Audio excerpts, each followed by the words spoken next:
कल के पावन प्रसंग में हम सब ने यह श्रवण किया था कि इस दिव्य महापुराण जिसका ग्रंथन श्री वेदव्यास जी ने किया है, इस श्रीमद् महापुराण को श्री सुखदेव जी ने अपने पिता श्री व्यास जी से प्राप्त किया है।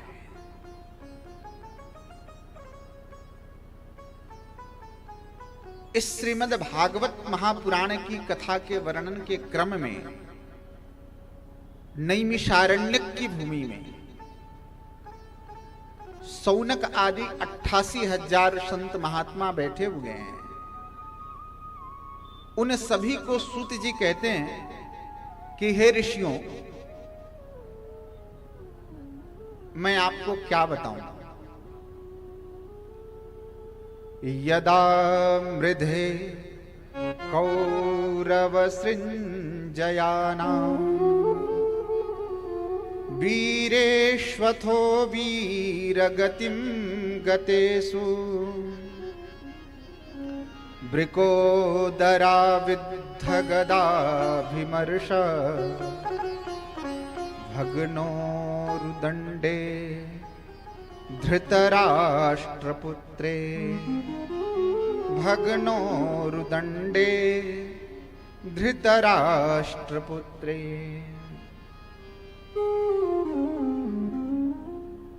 कुरुक्षेत्र में दो सेनाएं खड़ी हैं। एक तरफ कौरवों की सेना है और दूसरी तरफ पांडवों की सेना है। कौरवों की सेना में असंख्य बड़े बड़े महारथी योद्धा हैं। द्रोणम च भीष्मम च जयद्रथम च, ऐसे बड़े बड़े महारथी कौरवों की सेना में खड़े हैं।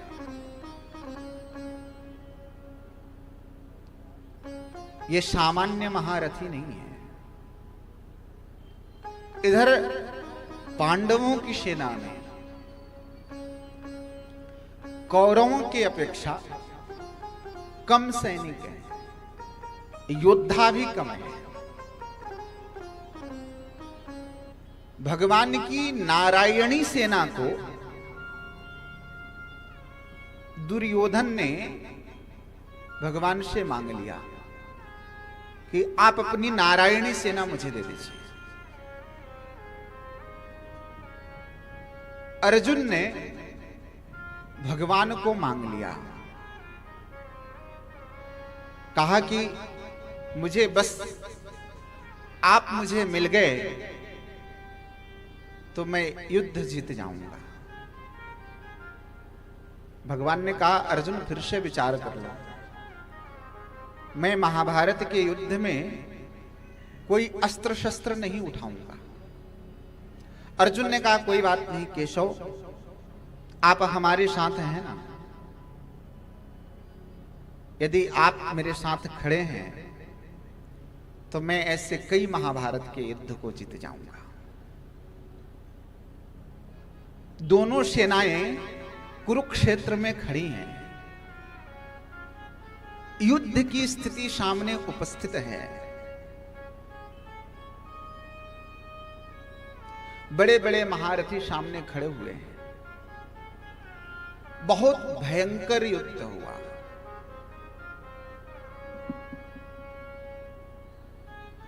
सामने पितामह भीष्म हैं, उनके सामने प्रतिद्वंदी के रूप में अर्जुन खड़े हैं।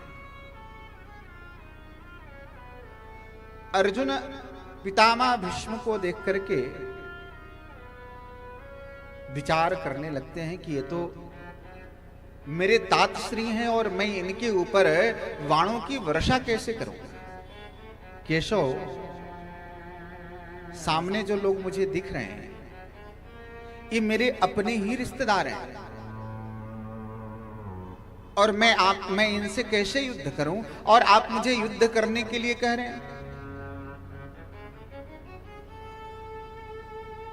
अर्जुन को मोह हो गया। अर्जुन ने कहा कि प्रभु भुंजीय भोगान रुदिर प्रदिग्धान न चैदद्विदमः कतरन्नो गरीयो यद्वा जयेमः यदि वा जये।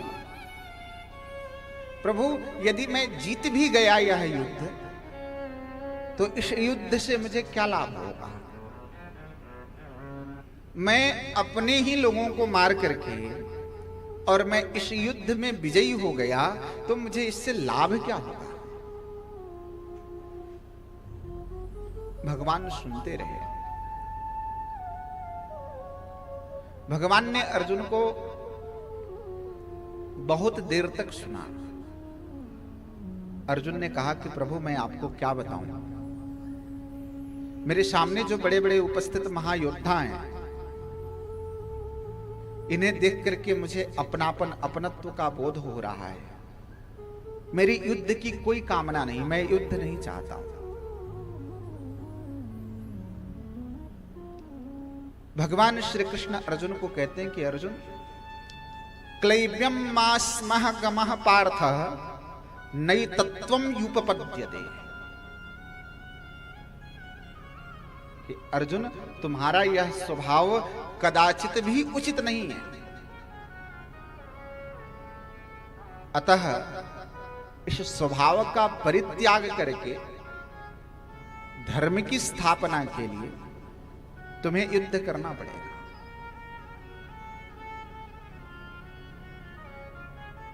महाभारत का भयंकर युद्ध हुआ। उस युद्ध में कौरवों का पराभव हो गया। कुरुक्षेत्र में दुर्योधन मरणासन्न की अवस्था में पड़ा हुआ है। द्रोणाचार्य का पुत्र अश्वत्थामा उस कुरुक्षेत्र में अपने मित्र दुर्योधन के पास पहुंच गया। कहा मित्र मैं अभी भी आपको विजयी दिला सकता हूं। दुर्योधन ने कहा कैसे तुम मुझे विजयी करा दोगे? कहा कि मित्र एक बार आप मुझे सेनापति बना दो, मैं आपको अभी भी विजयी दिला दूंगा। दुर्योधन ने कहा मित्र यदि सेना हो तब तो मैं तुम्हें सेनापति नियुक्त करूं, हमारी तो कोई सेना ही नहीं है। अश्वत्थामा की बहुत अभिलाषा रही कि मैं महाभारत के युद्ध में कौरवों की तरफ से सेनापति बनूं, लेकिन वह अवसर उससे प्राप्त नहीं हुआ। दुर्योधन ने अपने रक्त से अश्वत्थामा के माथे पर तिलक लगा दिया। अब किसी ब्राह्मण के मस्तक पर किसी दुष्ट व्यक्ति के रक्त लग जाए तो उस ब्राह्मण की बुद्धि बिगड़ जाएगी। अश्वत्थामा के साथ भी यही हुआ। अश्वत्थामा ने क्या किया, रात्रि में पांडवों के शिविर में द्रौपदी के 5 बच्चे सो रहे हैं और पांचों देखने में पांडवों की ही तरह दिखते हैं। उस रात्रि में पांडव विजय उत्सव मनाने के लिए अपने शिविर से कुछ दूर चले गए। अश्वत्थामा रात्रि में उस शिविर में पहुंचा और पहुंच करके सोए हुए उन 5 अबोध बालकों को इसने गला काट दिया। सर काट करके लेकर के वह अपने मित्र दुर्योधन के पास आया। कहा कि मित्र अब तुम चिंता मत करो, मैंने पांडवों को मार दिया। दुर्योधन जैसे ही उन बच्चे के सर को जब पकड़ा तो पकड़ते ही दुर्योधन जान गया। कहा कि मित्र तुमने बहुत बड़ा अनर्थ कर दिया, तुमने तो मेरे वंश में किसी को पानी देने के लिए भी नहीं छोड़ा।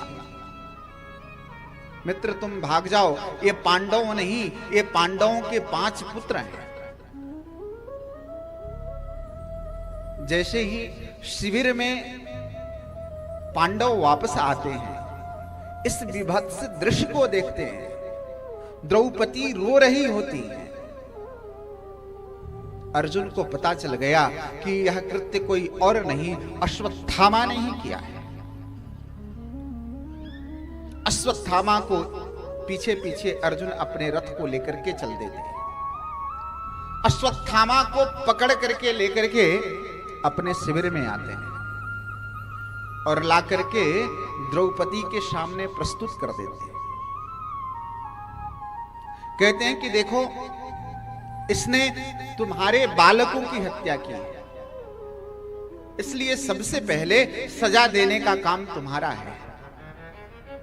तुम इससे जो भी सजा देना चाहो तुम इसको सजा दे सकती हो। द्रौपदी पुत्र शोक से संतप्त थी।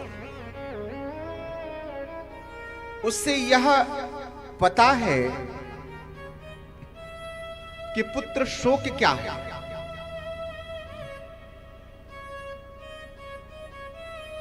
भीम, अर्जुन, युधिष्ठिर, ये सभी लोग खड़े हैं वहां पर।